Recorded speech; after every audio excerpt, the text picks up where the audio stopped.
अस्सलाम वालेकुम। Adobe Illustrator की आज पहली क्लास है और इसके अंदर हम अडोबी इलस्ट्रेटर का एक बहुत छोटा सा बुनियादी सा इंट्रोडक्शन लेंगे। ये उन लोगों के लिए है ख़ास तौर पर जिन्होंने अभी तक इलस्ट्रेटर को हाथ भी नहीं लगाया है, जिन्होंने इसको पहली दफ़ा देखा है और वो सीखना चाहते हैं और इस शौक़ के साथ वो सीखना चाहते हैं कि वो कल डिज़ाइनर बनेंगे, ग्राफ़िक डिज़ाइनर बनेंगे और डिज़ाइनिंग करेंगे। तो इंट्रोडक्शन में सबसे पहले हम इसका इंटरफ़ेस देखेंगे। इंटरफ़ेस क्या होता है? ये जो आपके सामने विंडो खुली है, ये इंटरफ़ेस है। जैसे ही आप इलस्ट्रेटर को खोलते हैं तो कुछ इस तरह का या इससे कुछ मिलता-जुलता आपको नज़र आएगा, जिसको हम थोड़ा बहुत चेंज कर सकते हैं बाद में। अगर किसी का इस तरह का नज़र नहीं भी आता तो घबराने की बात नहीं है, हम इसको बाद में चेंज कर लेंगे। तो सबसे पहले ऊपर वाला ये एक एक बार सी नज़र आ रही है, इसको हम मेन्यू बार कहते हैं। ये आपके पास फाइल, एडिट, ऑब्जेक्ट, टाइप और हेल्प तक ये सारा आपका मेन्यूज़ है। इसको आप क्लिक करेंगे, इसके अंदर डिफरेंट मेन्यूज़ आ जाते हैं, डिफरेंट ऑप्शंस आ जाती हैं। कुछ इसके अंदर ग्रेड आउट हैं जिनको हम सेलेक्ट नहीं कर सकते, जो हम डॉक्यूमेंट खोलेंगे तो तब इसको सेलेक्ट कर सकेंगे। सेकंड हमारे पास ये वाला हिस्सा है जो लेफ़्ट साइड पे है, ये इसको टूल बार कहते हैं। और आपके पास हो सकता है ये वाला सिर्फ हो, ये वाले ना हो, तो उनको हम कैसे बनाएंगे वो भी देखेंगे। हो सकता है किसी का इस तरह का हो तो इसको भी हम चेंज कर सकते हैं। बहरहाल इसको हम टूल बार कहते हैं। जो राइट साइड पे हिस्सा है इसको हम विंडो बार समझ लें, आप इसको इनको विंडोज़ कहते हैं। तो ये सारे ऑप्शंस जो हैं बेसिकली ये इन टूल्स को कंट्रोल करने के लिए यहाँ पे मौजूद हैं। यानी कि इनके अंदर जो कंट्रोल हमें दिए जाते हैं एडोबी इलस्ट्रेटर की तरफ से, वो हम यहाँ पे यूज़ कर सकते हैं। लेकिन इसके साथ साथ ये जो कंट्रोल्स हैं ये यहाँ पे कंट्रोल बार में भी आते हैं। वो आपको नज़र नहीं आ रही है, लेकिन जैसे ही हम फाइल में जाते हैं, जब नया डॉक्यूमेंट बनाते हैं तो न्यू के ऊपर क्लिक करते हैं। फाइल, उसके बाद न्यू, कंट्रोल एन इसका शॉर्टकट है। इसको जब हम प्रेस करेंगे तो ये एक इंटरफेस आपके पास यहाँ पर आ जाएगा। ये डायलॉग बॉक्स जो है ये बताता है कि आपने जो डॉक्यूमेंट ओपन करना है उसका साइज़ क्या होगा। क्योंकि जैसे ही आप कोई काम करेंगे तो आपको पहले साइज़ का पता होना चाहिए कि आप किस साइज़ पे काम कर रहे हैं। फॉर एग्ज़ाम्पल अगर आप यूट्यूब का कवर डिज़ाइन करना चाहते हैं, फेसबुक का कवर डिज़ाइन करना चाहते हैं, तो आपको पता होना चाहिए कि आपको कितना साइज़ रखना है। तो उसके लिए ये साइज़ के बारे में सारी इन्फॉर्मेशन यहाँ पे मौजूद रहती है। तो mobile, web, print, film and audio, video, art and illustration, ये सारे के सारी वो चीज़ें हैं जो पहले से एडोबी इलस्ट्रेटर हमें देता है।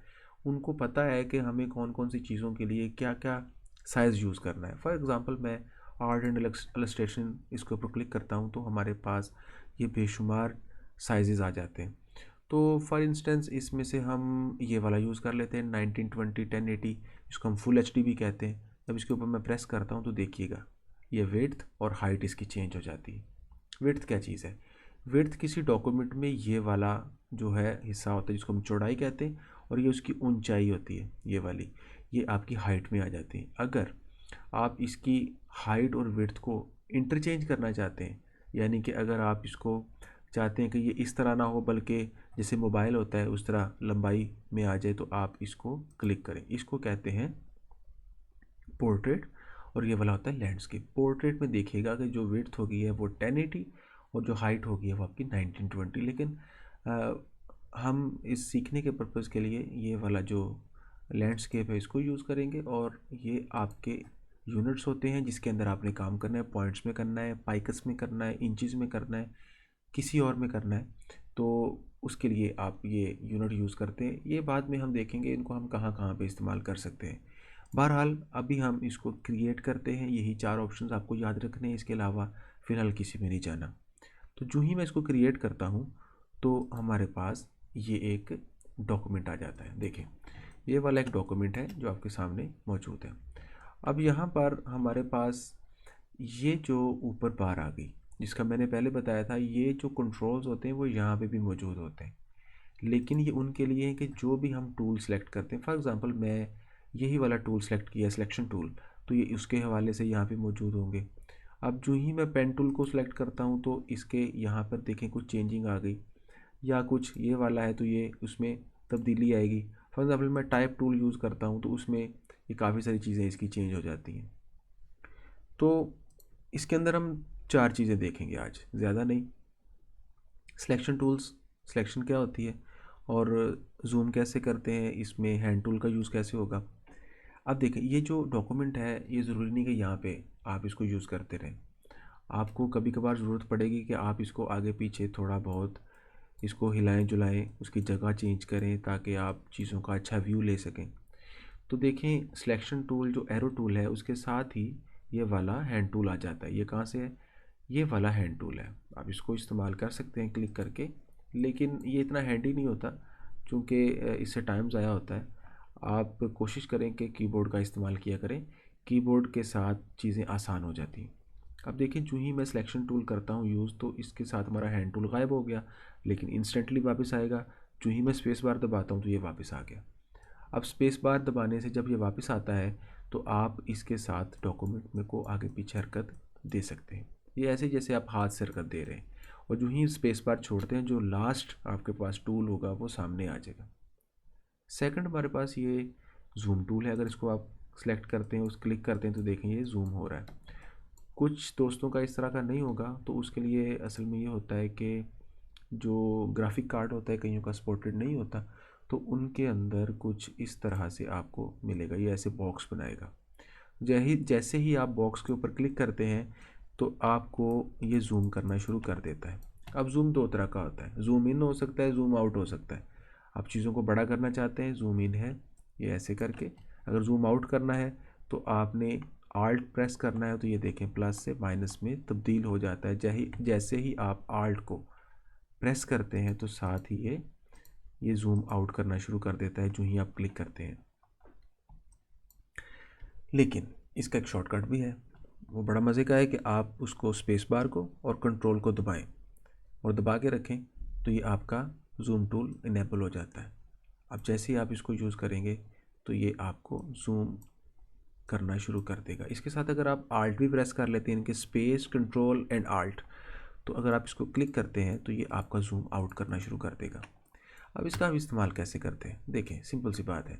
अगर मैंने ये एक शेप बनाई है फॉर एग्ज़ाम्पल, और इसमें हम कुछ कलर भी कर देते हैं, ये देखें ज़रा, चलें कलर भी हो गया। इसको थोड़ा सा बड़ा करना चाहते हैं हम, तो हम स्पेस बार दबाएंगे, कंट्रोल दबाएंगे, तो हमारे पास ये जूम टूल आ गया।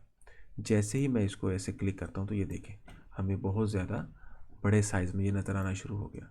और इलस्ट्रेटर में ये ख़ासियत है कि ये 64,000% तक चीज़ को बड़ा कर सकता है, यानी कि एक पॉइंट को 64,000 गुना बड़ा करके दिखा सकता है। तो ये बड़ी अच्छी चीज़ है और इसमें बहुत सारे फ़ायदे भी होते हैं जो आपको आइंदा वक्त में पता चल जाएंगे। नेक्स्ट हमारे पास दो जो है वो सिलेक्शन टूल्स हैं, वो ये वाले, ये दो एरोज़ हैं। इसको हम सिलेक्शन टूल कहते हैं।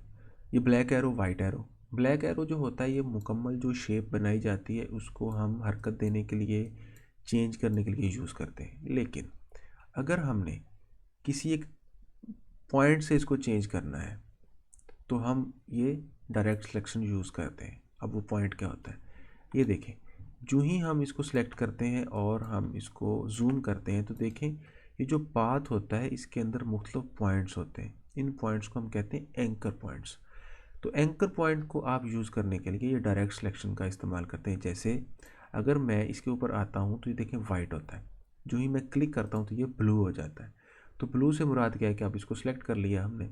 अब मैं ज़रा जूम आउट करता हूँ, एक छोटा सा और इसका शॉर्टकट भी याद कर लें। कुछ कीबोर्ड का यूज़ करेंगे तो कंट्रोल माइनस के साथ आप करेंगे तो ये जूम आउट होना शुरू हो जाएगा, और कंट्रोल प्लस इसको प्रेस करेंगे तो जूम इन होना शुरू हो जाएगा। तो इसको मैंने जूम आउट कर लिया। अब देखें जब इसको मैं प्रेस करके इधर लेके आता हूँ तो देखें एक चीज़ को उसने चेंज कर दिया, बाकी चीज़ें वहीं की वहीं रह गई। अब ये क्यों हुआ, देखें कोई भी शेप जब बनती है तो वो दो चीज़ों पे मुश्तमिल होती है। एक नंबर होता है उसका स्ट्रोक। स्ट्रोक क्या चीज़ है? स्ट्रोक वो बाउंड्री लाइन है जो बाहर की तरफ होती है, ये आपका स्ट्रोक है। और उसके अंदर जो हम कलर फिल करते हैं वो उसका फिल होता है, ये वाला। फर्ज करें ये वाली चीज़ जो है इसका वो फिल है। देखें जैसे मैं इसको फिल कर रहा हूँ तो हम सिंपल ड्राइंग करते हैं, उसके अंदर हमें स्ट्रोक लगाना पड़ता है, फिल करना पड़ता है। लेकिन इलस्ट्रेटर के अंदर ऐसा नहीं होगा।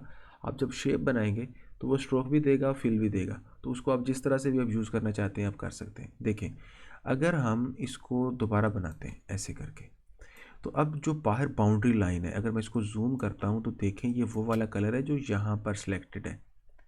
मैं इसको कोई और सेलेक्ट कर लेता हूँ, फ़र्ज़ करें मैं इसको ब्लैक कर देता हूँ। अभी बहुत बारीक है तो यहाँ से स्ट्रोक जो विड्थ है इसकी चेंज कर लेते हैं, हम 14 कर लेते हैं, बड़ा हो गया। अब इसके अंदर का जो एरिया है इसको हम फिल कहते हैं। अब फिल के लिए मुझे क्या करना पड़ेगा, ब्लैक एरो इसको सिलेक्ट करेंगे और साथ में देखें ये दो बॉक्सेस हैं, एक ऐसे सिर्फ लाइन लगी हुई है, इसका मतलब है स्ट्रोक, उसके ऊपर लिखा भी आता है। जब इसको आप सिलेक्ट करेंगे तो ये फिल आ जाएगा। अब जो भी कलर मैं इसका यूज़ करूँगा, फ़र्ज़ करें ये वाला कलर मैं यूज़ कर लेता हूँ कोई भी, तो ये जो अंदर हिस्सा है फिल हो गया, इसको हम फिल कहते हैं। तो अगर आप स्ट्रोक का कलर यूज़ करना चाहते हैं, चेंज करना चाहते हैं, तो इसको क्लिक करें और कोई भी यहाँ से कलर आप यूज़ कर सकते हैं। अब देखें जो बाउंड्री लाइन है उसको हम स्ट्रोक कहेंगे और जो अंदर का एरिया है उसको हम फिल कहते हैं। ये एक दूसरे से अलग नहीं होते, अलग किए जा सकते हैं लेकिन अलग होते नहीं हैं। आप जब शेप बनाते हैं तो उसका फिल और स्ट्रोक जो है वो साथ साथ रहता है। आप इसको चेंज कर सकते हैं, आपको चाहिए आप अकेला फिल रख लें, स्ट्रोक को आप यहाँ से ख़त्म कर सकते हैं। हो गया ख़त्म। अब देखें अगर मैं इसी को सिलेक्ट करता हूँ और ये सिलेक्ट करता हूँ तो हमारा ये स्ट्रोक आ गया। विड्थ बढ़ाते हैं इसकी थोड़ी सी तो ये बड़ा हो गया। अब मैं चाहता हूँ सिर्फ स्ट्रोक रह जाए तो इसको सिलेक्ट करें, यहाँ पे नन पे क्लिक करें तो ये ख़त्म हो गया। तो इस तरह से आप दोनों को इंटरचेंजेबली यूज़ कर सकते हैं। तो आज के लिए मेरा ख्याल इतना ही काफ़ी है। इसके अंदर आपने दोनों टूल्स, ये जो सिलेक्शन है वो देख लिए और इसका हैंड टूल और इसका जूम टूल। इससे आगे कुछ इंटरेस्टिंग चीज़ें आने वाली हैं अब मेरी अगली वीडियो के अंदर, वो आप देखेंगे। तब तक के लिए अल्लाह।